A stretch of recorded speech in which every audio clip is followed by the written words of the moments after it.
بعض لوگوں کے رویے سے اندازہ ہوتا ہے کہ وہ سمجھتے ہیں کہ جیسے قرآن صرف لفظ کا نام ہے، معنی سے کوئی لینا دینا، اور بعض لوگوں کے رویے سے اندازہ ہوتا ہے کہ قرآن صرف ترجمے کا نام ہے، چاہے پڑھنا آئے یا پڑھنا نہ آئے۔ دونوں رویے غلط، دونوں رویے غلط، دونوں رویے غلط۔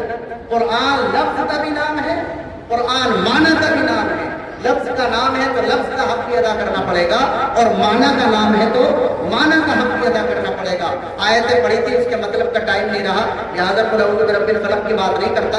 سب سے پہلی آیت پڑھی تھی، اللہ نے فرمایا الف لام میم ذالک الکتاب، اس کا ترجمہ ہے یہی ہے کتاب۔ علماء موجود ہیں، ذالک الکتاب لا ریب فیہ، دونوں کو ملا کر ایک سینٹنس، ایک جملہ بنائیں گے تو مطلب ہو جائے گا یہ ایسی کتاب ہے جس میں کوئی شک نہیں۔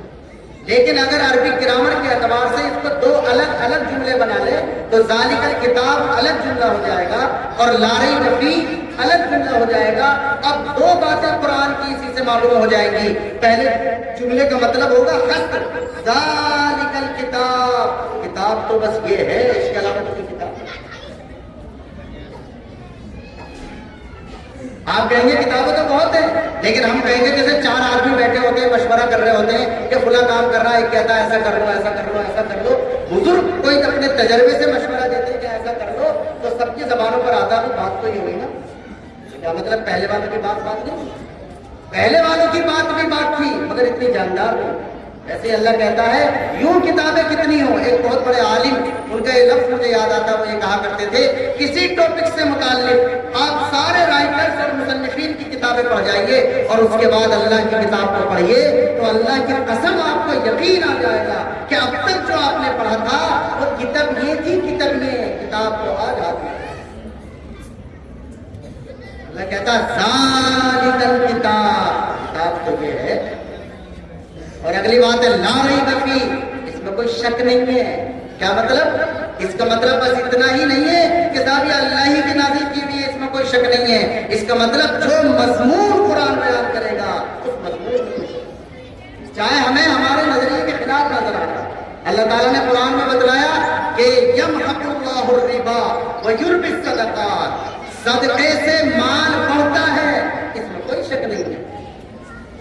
سود سے مال گھٹتا ہے، لا ریب فیہ، اس میں بھی کوئی شک نہیں ہے۔ جبکہ ہم تو یہ دیکھتے ہیں کہ صدقے سے مال گھٹ رہا ہے۔ 500 روپے جیب میں پڑے تھے، 100 روپے کا صدقہ کر دیا تو 400 لے گئے۔ 500 روپے تھے، بینک سے 100 اور لے لیے تو 600 ہو گئے۔ ہماری آنکھ دیکھ رہی ہے کہ صدقے سے گھٹ رہا ہے، سود سے بڑھ رہا ہے، لیکن قرآن کہہ رہا یمحق اللہ الربا ویربی الصدقات، سود گھٹاتا ہے اور صدقہ بڑھاتا ہے۔ تو لا ریب فیہ کا مطلب یہ ہے کہ جو کچھ قرآن کہہ رہا ہے۔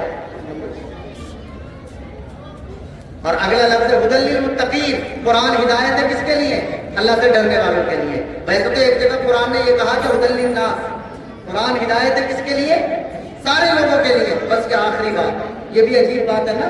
کچھ لوگ سوال کرتے ہیں کہ ایک آیت کہتی ہے کہ قرآن سب لوگوں کے لیے ہدایت ہے، اور ایک آیت کہتی ہے کہ قرآن متقین کے لیے ہدایت ہے۔ تو اسے سمجھیے، وہ جو سائن بورڈ ہوتا ہے، جو راستہ دکھاتا ہے، وہ سب کو دکھاتا ہے یا کسی ایک کو دکھاتا؟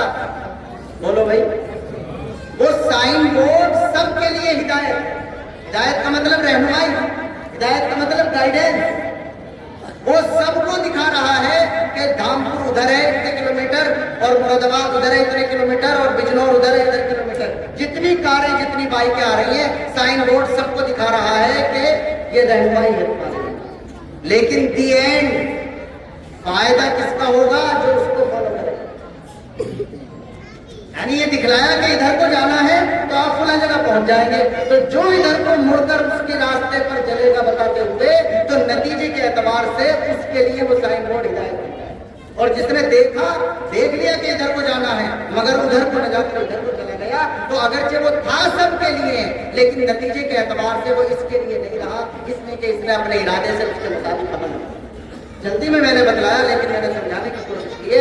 ہدی للناس کی ہے قرآن، یہ ہدایت ہے سارے لوگوں کے لیے، لیکن نتیجے کے اعتبار سے ان لوگوں کے لیے ہدایت کرتا ہے جو باقاعدہ اس پر عمل کرتے ہیں، اس کو اختیار کرتے ہیں۔ میں نے یہ 3 باتیں آپ کی خدمت میں ذکر کی. یاد نہیں رہا کس ٹائم بیٹھا تھا, اندازہ یہ ہے کہ 30-35 منٹ ہوئے ہوں گے. میں نے یہ ذکر کیا ہے کہ یہاں مسابقہ ہوا. مسابقہ ایک فطری جذبہ انسانوں میں آتا ہے تو ذرا خوبصورت ہو جاتا ہے, اور اسے اپنی نسل کو آگے بڑھانے کے لیے استعمال کیا جاتا ہے. اس کا مقصد یہ ہے کہ ہمارے بچوں میں حوصلہ پیدا. نمبر 2, یہ بچے حافظ قرآن بنے. یہ علم ہے نبی کی میراث, اور جو علم نبی کی میراث والا کسی کے پاس آ جائے تو وہ نبی کا وارث بن جاتا ہے, اور اسے ایسی فضیلتیں حاصل ہو جاتی ہیں جن کی عظمتوں کا سلسلہ دنیا سے آخرت تک چلے گا. اور تیسری بات میں نے یہ ذکر کی کہ یہ قرآن صرف مدرسے کی چیز نہیں ہے, بلکہ یہ قرآن ہم سب مسلمان مرد و عورت کی ضرورت ہے. یہ لفظ کا بھی نام ہے, یہ قرآن کا بھی نام ہے. دونوں کے حق کو ادا کرنے کی فکر کرنی پڑے گی. لفظ کا حق یہ ہے کہ ہم اسے صحیح پڑھیں, اور معنی کا حق یہ ہے کہ اسے صحیح سمجھنے کی کوشش کریں, اور جب سمجھیں گے تو اللہ تعالیٰ انشاءاللہ عمل کی بھی توفیق دے گا. اللہ تبارک و تعالیٰ ہماری سب کی حاضری کو قبول فرمائے, اور جو کچھ کہا گیا ہے خیر کی بات ہے تو عمل کی توفیق دے.